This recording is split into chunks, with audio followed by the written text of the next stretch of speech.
So good morning and welcome to the Rural Utah Chamber Coalition monthly meeting.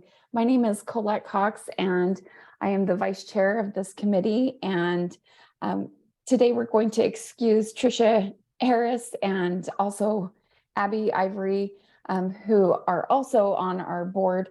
They have got family things going on this week, and so we're going to excuse them. We have a great lineup today to kick off our summer. And so we'll just dive right in. We're going to hear from HD Sanderson first, and then we've got who's with Congressman John Curtis's office. And then next we'll hear from Mike Sarles, who is with the Rural Online Initiative. And following that, we've got a little bit of time to hear from the Salt Lake Chamber of Commerce. And we'll round out our meeting today with Barbara Munn with the West Desert Chamber. So we'll go in that order. So we'll just go ahead and turn the time over to you, HD, to get started. Great. Thanks so much, Colette. Thank you. So first and foremost, I just threw my email in the chat. I will gladly announce to all of you really quick that my wife and I just welcomed a baby boy on Saturday. So I am out on paternity leave, and my 4-year-old son could come in at any moment. So if I quickly go on mute, I will get back as quick as I can. But we're very excited to have the new addition in our home.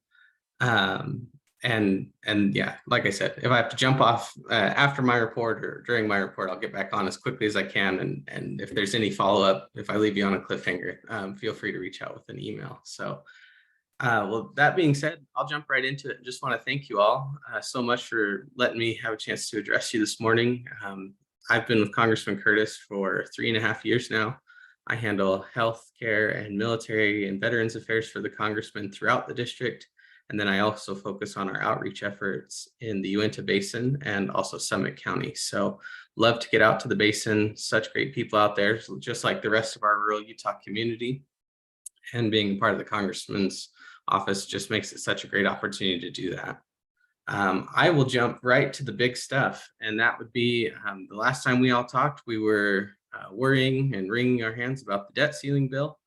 For those of you who may or may not know, that has been resolved at least for the next 2 years.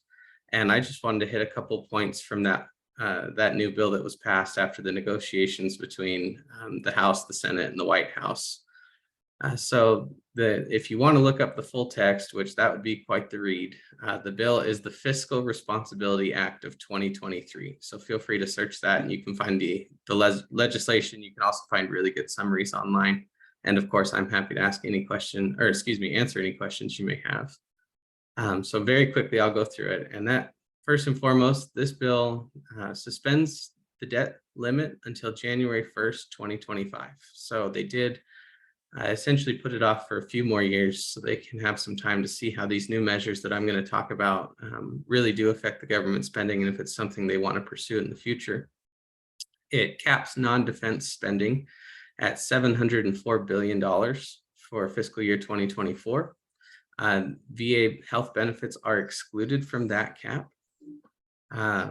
So their veterans will not see any negative effects to their benefits as a result of that cap. It does cap defense spending, and that will be at $886 billion for fiscal year 2024. It rescinds the $30 billion of unspent COVID relief funding. So we can get that back and allocate it somewhere where it's needed. It does adjust some of the money that was given to the IRS in the Inflation Reduction Act of 2022. And that was a little more complex. I'm not going to dive into that here, but again, if you have questions about that, please let me know. And I'll happily dive into it. I can find some better resources for you because I'm definitely not an expert. The bill also enhances the work requirements, the federal work requirements for SNAP benefits, and also the Temporary Assistance to Needy Families program. My understanding is those are just minor adjustments, but they did change a little bit. It also simplifies environmental reviews for energy projects. So whether it be renewable energy or oil and gas or whatever the case may be, the permitting process for for starting a new project is very slow. And I'm sure many of you that are in those industries already know this, but it's hard to get permitting for a new project. And so this bill attempts to address that. And again, that's not just for renewables, that's for oil and gas as well, so that we can just continue to work towards a more streamlined process that allows for that permitting reform to continue on. One thing that Congressman Curtis does in the House right now is he serves on the Natural Resources Committee, and that has been Chairman Westerman's top priority heading into this Congress is permitting reform, and that's something that Congressman is very heavily involved in. So he was glad to see that some movement is being made on that front. And then the last main point I would hit is that the bill ends the student loan debt repayment pause in August of this year. So for those of you, I'm sure are all aware, the Biden administration issued a pause on student loan repayments. This is not the forgiveness plan. That's a separate bill. This is just the pause in having to pay back your student loans. And so that pause that came as a result of COVID will now end in August of this year. So those are the key points on that bill. Again, happy to answer any questions you might have. And if I don't know the answer off the top of my head here, I will gladly do the research and follow up with you. Feel free to send me a message in the chat. And then there was just two more things I wanted to hit on, and then I'll end my time so that the other presenters can go. So I guess in terms of that Fiscal Responsibility Act, I want to stress Congressman Curtis is a fiscal conservative. He has not voted for a single omnibus spending bill or debt ceiling increase during his time in Congress. This bill he did vote for and feels that it really is a step in the right direction. He doesn't think it's a perfect solution, but it's a good step to start to rein in some of that out of control federal spending that we see. One of my favorite examples of him, I don't remember who it was that was talking to him about needing to increase the debt ceiling. This was a number of years ago, but he said one of the first calls I took on a major bill in Congress was about the debt ceiling and the omnibus spending bills. And they called and they said, you really need to vote and support this. He was a new congressman. And he said, you know, I looked at, it may have been the whip at the time, but he said, I looked at the whip and I said, I don't think you understand. I'm from Utah and we don't do that.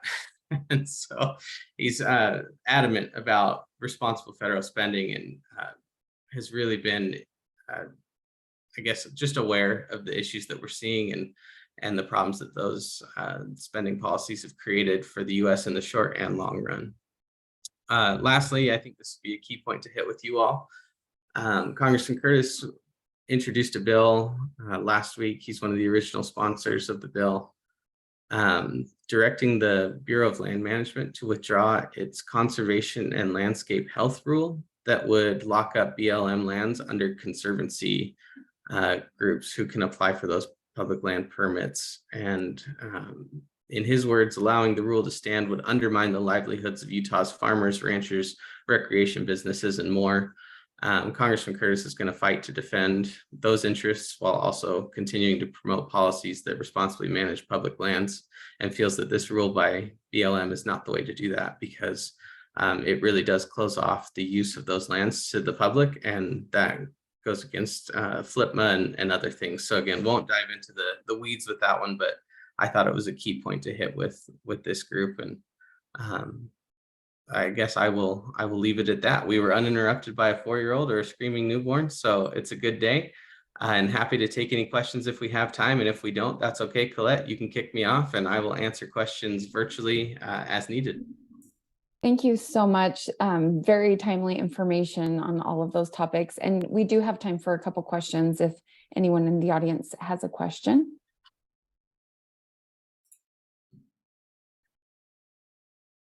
No questions? I don't have a question. I just have a comment. Just thanks for your presentation, HT. It's always good to see you on the call and good to get an update from the representative.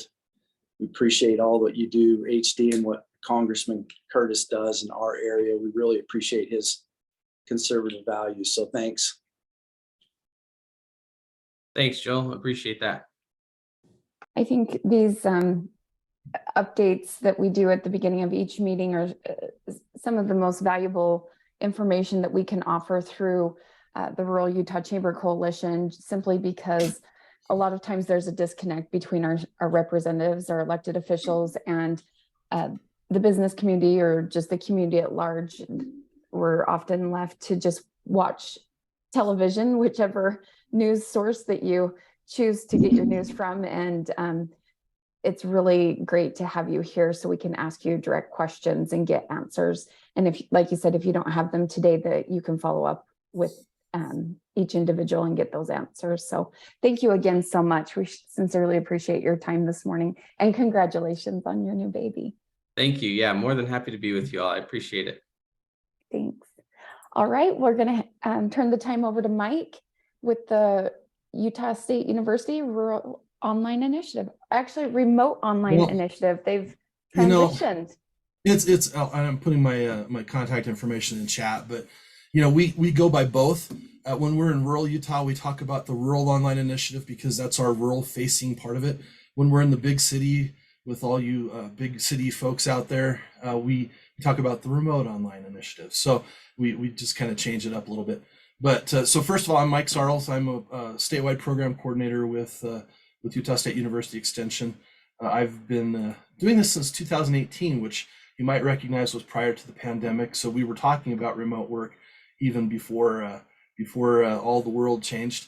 And it's interesting that we've seen now a shift in everything in the world of work and things like that. So I want to congratulate anybody here that I guess you all survived the lockdowns and all that kind of stuff.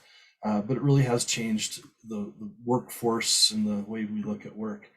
We no longer assume that jobs occur in a physical office, and instead many of us log onto our laptops and greet coworkers like this and Zoom, and so it's a different place. What I'd like to, I'll start sharing some stuff to look at here, and give me a thumbs up if you see it. Anybody see anything yet? Thumbs up. Okay, I like the thumbs up. That's good. All right. So there are clear benefits to non-office work arrangements, but there's also some downsides.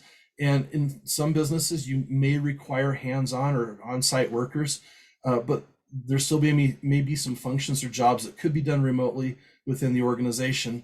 And when you're faced with hiring for those positions in a tight labor market, remote work may broaden your pool and get you the talent that wasn't available locally. So we do probably need to accept the fact that the world is upside down and different, and we're not going to go back to normal, whatever that is or was. And so organizations that are employing knowledge workers are going to have to embrace or accept and adapt to this new way of working. So otherwise you might fall behind, and there's a big cultural shift that's going on. A lot of the younger people, my son included, does not ever want to work in an office. So there is a shift, but it's not necessarily all remote. It could be hybrid remote, which means there's different varying degrees of working from home. It could be a couple days a week, or 1 week in, 1 week out, or all sorts of arrangements. So there are a lot of changes going on. So let me show you kind of where we started. We looked at a needs assessment for our state, and we found that there was unemployment, there was a lack of economic diversification, negative net migration, a lot of people leaving our rural areas for the cities. There was also a lot of aging population in our rural areas, and there was also a lack of well-paying jobs. So this is back in 2017 when this program was developed. I won't go into the full history. I'd love to talk to you at length about that some other time, but I won't go into all the details. But just a quick view, here's kind of the timeline. What's interesting is that after our program was fully funded by the state legislature, we've continued on, not just with the state funding, but we also in 2021 received federal funding from EDA to expand our remote leadership training program. We also partnered last year with Market Star to help provide jobs into Utah rural residents in tech sales. It opened a new career pathway for many people. And in 2023, this year, we've also received funding to do an e-commerce program, which will be a consulting program where we'll go out with and meet with rural businesses and help them learn and figure out how to get their products online so they can take advantage of the big online marketplace that's out there as well. So we're evolving and changing as we need to help with rural economic development. Our mission is to prepare the rural workforce for the future. So we're offering research-based courses relevant to current labor market conditions. We're connecting residents to modern employment opportunities, and we're providing personal career coaching and networking opportunities for those individuals. I'll show you a quick video that we show all of the people we work with. Do you feel limited Hopefully by you the can hear lack it. of career opportunities available Oops. in your rural community? Are your skills being underutilized in your current position? Are the only available job opportunities miles away from your hometown? Whether you call it telecommuting or remote work, you can have a great job that lets you work from anywhere without having to leave your community. All you need is a reliable internet connection, a designated workspace, a good computer, and you're good to go. With jobs in medicine, education, finance, customer service, and more, remote work provides all kinds of exciting career opportunities. But even with all these opportunities, transitioning to a new job can be intimidating. The Rural Online Initiative was created to help you prepare for the journey with training, remote work experience, and job placement support. So, ready to start the journey to your remote career? Contact us today. All right. So we have 2 courses that we feature monthly, or some one's every 2 months, one's every month. The first is the Certified Remote Work Professional course. It's a 4-week online course. We teach things like how to set up your home office, how to communicate well with remote teams that you're involved in, workflow, productivity, time management, working well as a team member, compliance with rules and regulations like HIPAA or GDPR or whatever different types of government compliance you have to be in to keep people's information secure and private, critical thinking. And then we also coach on how to find a virtual career and how to develop yourself if you're a remote worker, how to make sure that you're getting promotions and being visible and being able to work well with your team.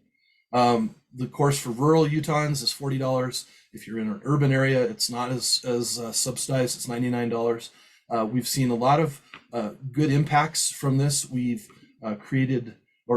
we've helped as far as we know, but there's a lot of hiding people out there. Over 400 people find a remote job in rural Utah, which the impact of that is amazing. It's for somebody who's in, like, say, Paiute County, if they get a job, the impact to Paiute County is like getting 2,000 jobs in the urban areas. So it's a huge impact to that local area.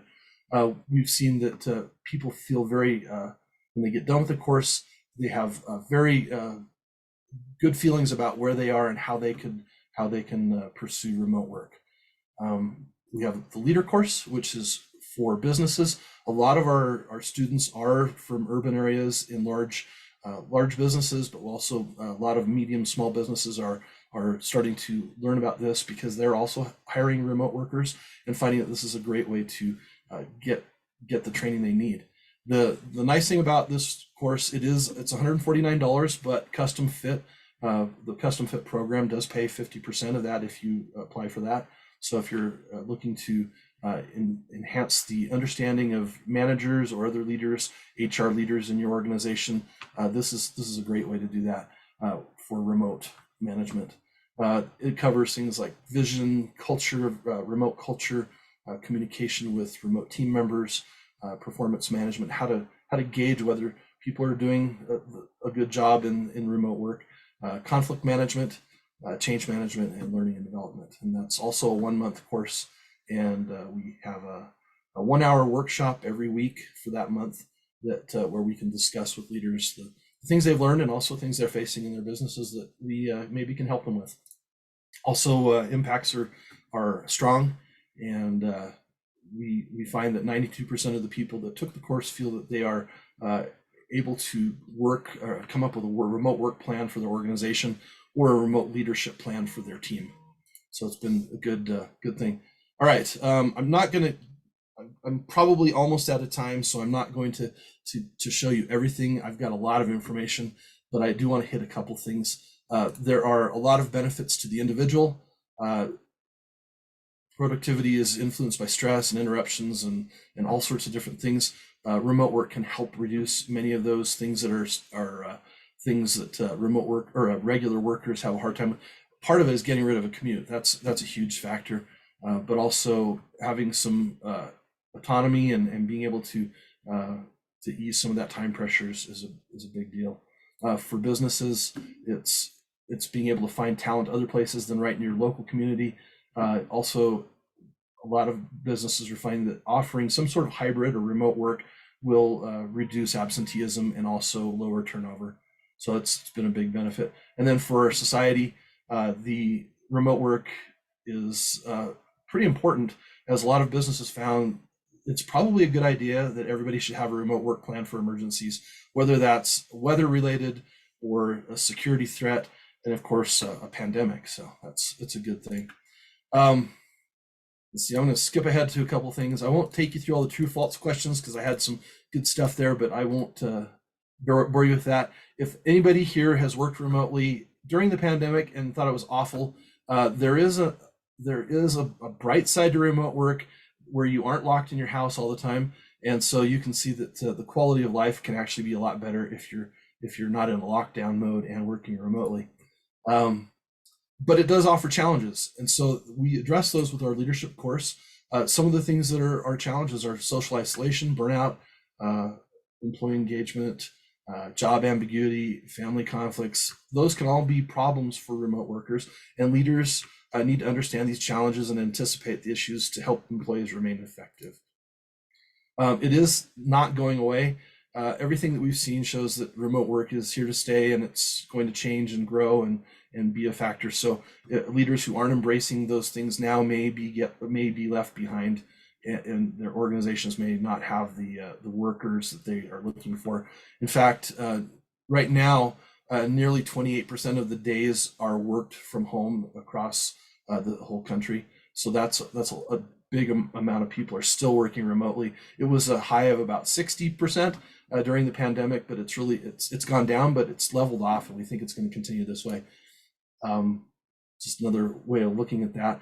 What's interesting is the hockey stick. It wasn't really a hockey stick; it was a straight line up, and now it's kind of come down to the 28%. But notice how it was growing, but the pandemic really changed the way work has been done in the United States and the world. I'll skip ahead a few here.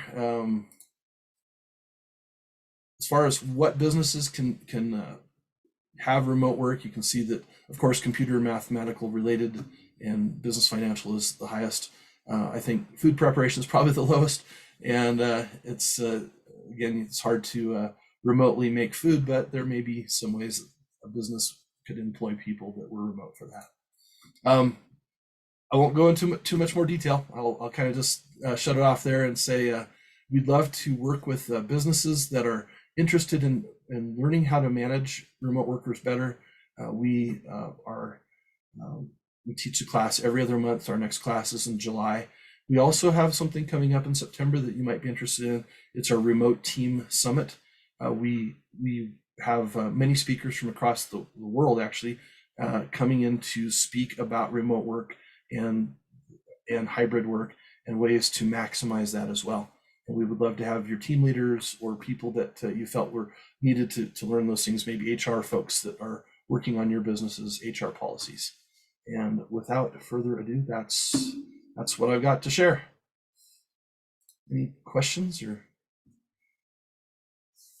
Any questions? I don't have a question, but Mike, I was in your first class with Jordan in Emery County. So it's like, I was like one of your initial graduates, and I took your course, because my longtime job of 20 years ended. And then I was like, now what, and so they kind of just gave me a lot of perspective on, what's out there and what I could do. And now my business chamber position, I, do it.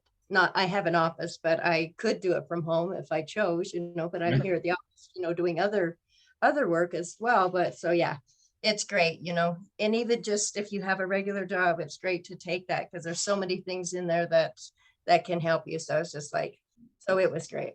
Well, I kind of feel like I'm preaching to the choir here because it looks like most everybody is in their home office except for you, maybe Patsy, or Patty. Yeah, Patsy. Yeah, sorry. Yeah, thank you. I remember you in our course, and we've seen a lot of people come through that have come back and said this was just really helpful to me and changed how I work. So. Fantastic. Thank you so much, Mike, for taking the time this morning to speak with us. Such important information. And just to let you know, Mike and his team have been fabulous to, be engaged face to face in the rural areas, come out and speak to chambers of commerce. And so please tap Mike as a resource for that. It really, remote work really is a good way to diversify our rural economies. And you can do it, but you do need the skills to transition successfully. Governor Cox has made a point of offering additional jobs in the rural areas and offering additional jobs throughout the state in different departments remotely. So whether people are on the Wasatch Front or in rural Utah, they can work for the state and work from home. And it's been a really positive initiative for the state and for the state government as well. When there are red days what we call red days in Salt Lake, where the air quality is really bad, state workers are all encouraged to stay home and work remotely. And so again, it's just finding that hybrid that may work for you or your businesses, and looking for opportunities to create new jobs in our rural areas. So thank you again so much, Mike. I appreciate your time this morning. Colette, do we have time for me to ask one quick question? Absolutely. Sure.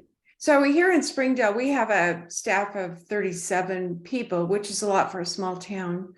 Obviously, you know why we have so many, but we've got some managers who are more and less receptive to letting people work from home a day or two a week. Do you have any resources that can help with getting over that hurdle? We've got these millennials that stay longer if they have some flexibility, and we've got managers who don't want to give that flexibility, and that's a challenge. I'd love to meet with you and your team, and we could talk about some of those issues. That might be a way to do it. Okay. The other thing is I think a lot of business leaders that are, let me just say, in my generation or older, worry that remote workers go home and they'll just watch Netflix or sit on the couch. They won't be productive. And that's actually not the case. 30 years of research shows that people that are working remotely are actually they love the opportunity to work remotely so much they work harder. A lot of people who had a commute will end up using that time they would have commuted working. They will work longer hours. I know personally, when before I did this, I was a remote worker. I worked remotely for 15 years before I took this position, and I worked, I don't know, 20 hours a day sometimes, because I really wanted to be effective and show that I could, was making a difference even though I was working from home. I appreciated it so much. I probably needed to take the class so I understood burnout and how to avoid it. But I did burn myself out a bit. But I think that it would be nice to have a conversation with your team. And I would love to have some naysayers in the audience so we could have a good discussion about it. So Okay, I'll contact you offline about getting something set up. that'd be great. Thank you. Thank you. Thanks, Barbara. Fantastic. Thank you again, Mike, so much. We really appreciate your support today and always. So thank you. It looks like we didn't have Barbara Mumm join us from the West Desert. So I'm going to just move forward with our additional announcements. First off, I'd like to turn the time over to Cindy Bullock. She is with Congressman Stewart's office, and I'd like to have her give an update on his transition and information about that. So again, Cindy, if you're there.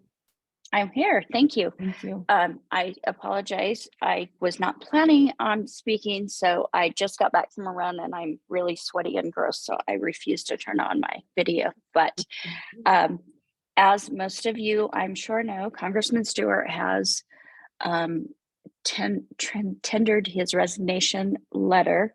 It is effective September 15th. The letter starts the process for his replacement. The outline right now that has to be finalized by the legislature is the primary will be in conjunction with the municipal election, and that date has been moved back to September 7th, and the general election also in conjunction with the municipal elections, although that date has also been moved back to November 21st. Now, the reason those dates have been moved and that the legislature has to approve it is after Jason Chaffetz resigned a couple of years ago, they made some changes to the legislature as far as how the timeline between either the position being vacated or that letter being submitted, that it has to be 90 days and another 90 days. And anyway, so the congressman has been working with both the House in DC and the Lieutenant Governor's office, who is over elections, to make sure that there is a timely transfer and that that position remains vacant for the least amount of time possible so that we do have representation in DC. And none of that, I mean, he's been working with them, but it's, you know, I just have to stay off Twitter sometimes and all the comments, but none of it is that he was trying to manipulate the process, but only make sure that that we are represented in the 2nd Congressional District. There are just a couple questions that came to mind as I was working through this process. Sometimes, you know, if it's a senator, then the governor makes the replacement, but in the House, it is an elected, so there will be an election. And with some vacancies, they are, like if it's a Republican, only a Republican is eligible to replace, or if it's a Democrat, it's a Democratic seat. In the House, it is an open, so there will be both a Republican on the ballot, and I'm assuming a Democrat, and probably a number of and other than that, you guys can just watch the news unfold. There are the position or the filing period opened yesterday and runs through next Thursday. There have been a couple already filed and a number still talking about it. So there will be a big field. And the congressman also, you know, he and his wife are very private, but enough people have known. So I think I'm okay to say, and I guess if I'm in big trouble, I'll deal with it. But his wife had a stroke a little over a year ago. And it was a, you know, his decision was not expected even by staff. He talked about it pretty extensively when he decided to run this time, because he believes he should finish that out. And they talked to the doctor and he just said, you know what, she's progressing. I think it'll be fine. Give it a year. Well, it's been a year, and there's just some things that are a little residual, that if he was coming home, you know, if he worked a 9 to 5 and came home every afternoon, it would be fine. But when you're an empty nester, you live alone, your spouse is thousands of miles away and only comes home on the weekends, it's just a little bit more challenging. So he has decided to spend time with his family and help take care of Evie, which in my opinion, he should have done. And I respect that decision. So that's it, unless you have questions. Thank you, Colette. Oh, and just also, so we will probably not be doing any new legislation. We won't be putting any bills forward. The bills that we've already got, we are going to help push through. We may sign on with some as co-sponsors, but we will still continue with constituent services. So if you have groups, you need us to write a letter to an agency, or you still need help with passports and all that kind of stuff, our office is still open and we will still be doing that. Thank you so much for that update. I know it's been really tough for our area. Congressman Stewart has been such a great advocate for rural Utah and done so much for our state. It's truly heartbreaking, but we respect and understand his decision to be with his family at this time. So, and we'll just lean on Cindy for any additional updates that might come out of Congressman Stewart's office. So thank you again so much. Now I'd like to give Kyle a little bit of time just to give us an update from Senator Romney's office. Hey everyone. I will spare you the list of things that we're working on, although it is relatively long. And I just wanted to follow up and kind of double down on HD's and Joel's statements on the BLM draft rule on conservation specifically. The comment period ends on the 20th. Encouraging / pleading with everyone I talked to submit comments, and I would love to have a conversation at length about the rule and answer any questions that one might have about it. Should you guys like to reach out to me offline? Thank you guys. It's good to see you, everyone.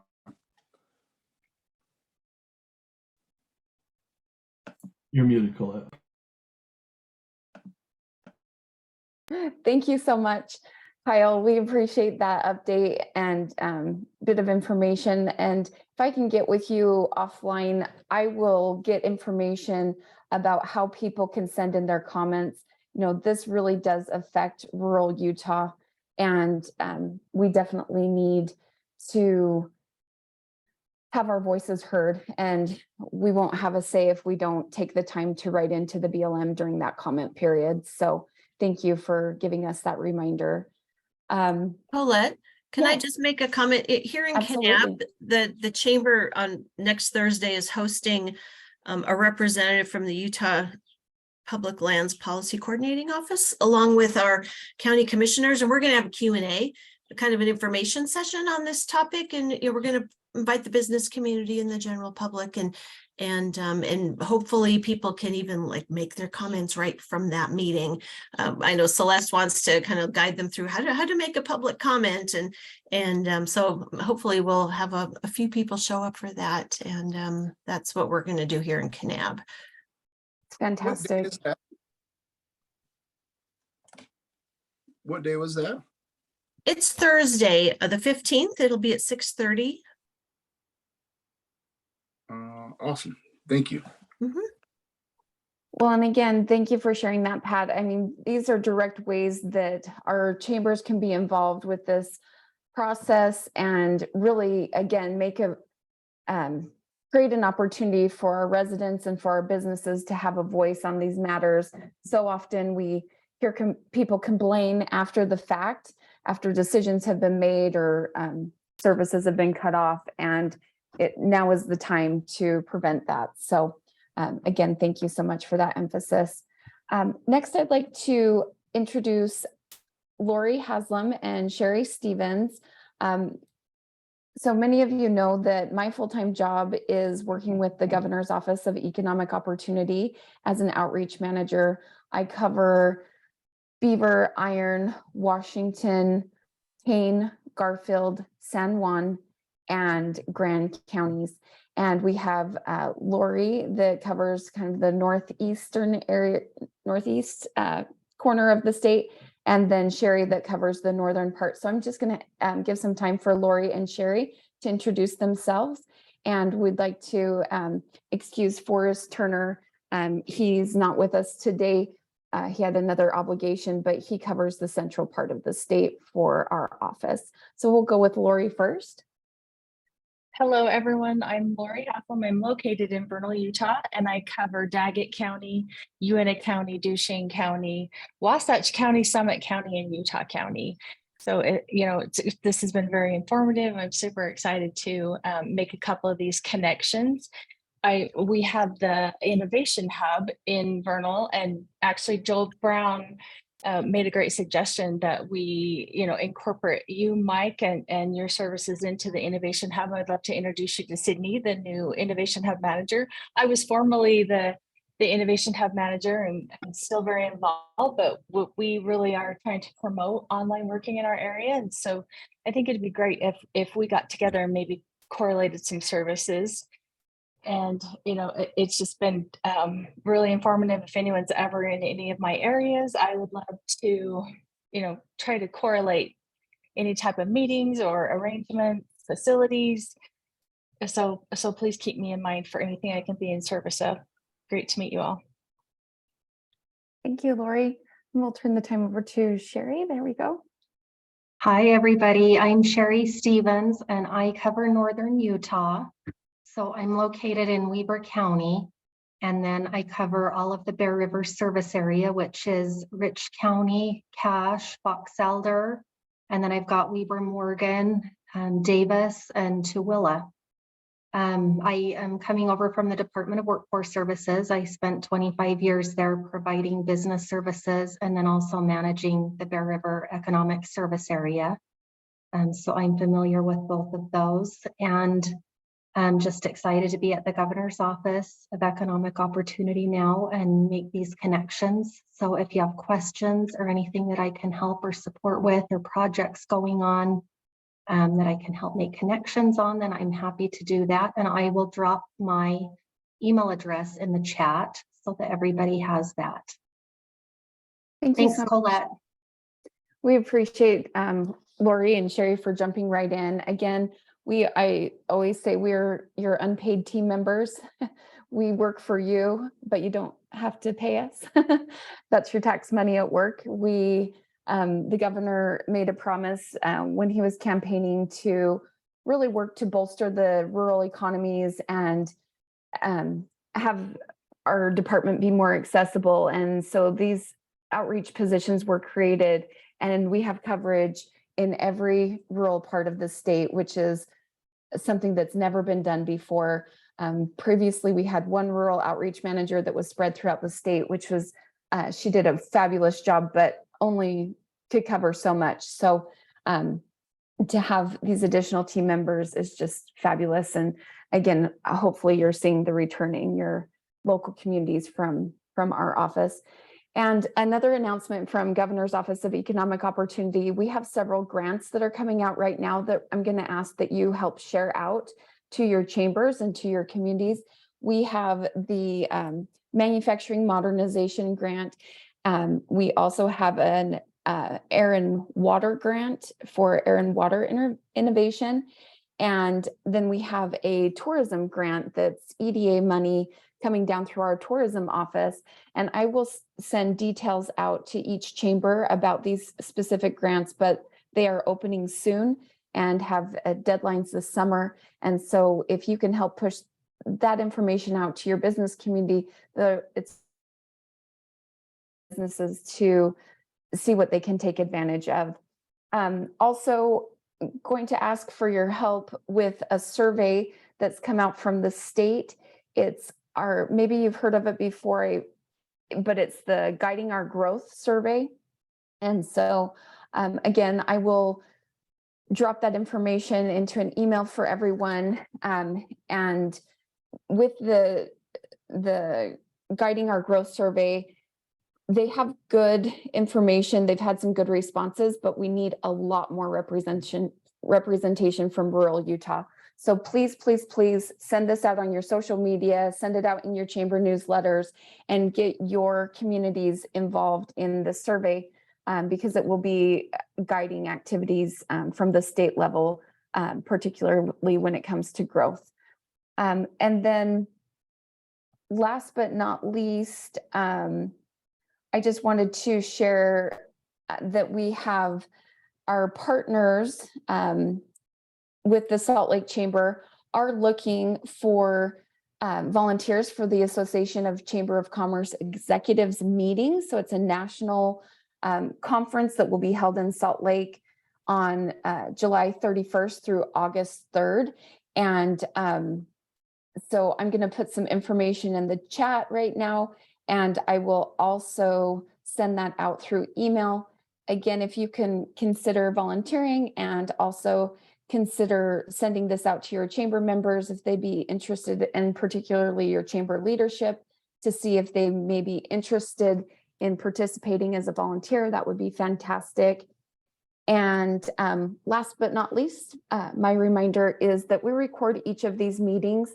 And so if you're not able to participate live, you can find the recordings from each of our sessions online at the Rural Utah Chamber Coalition website.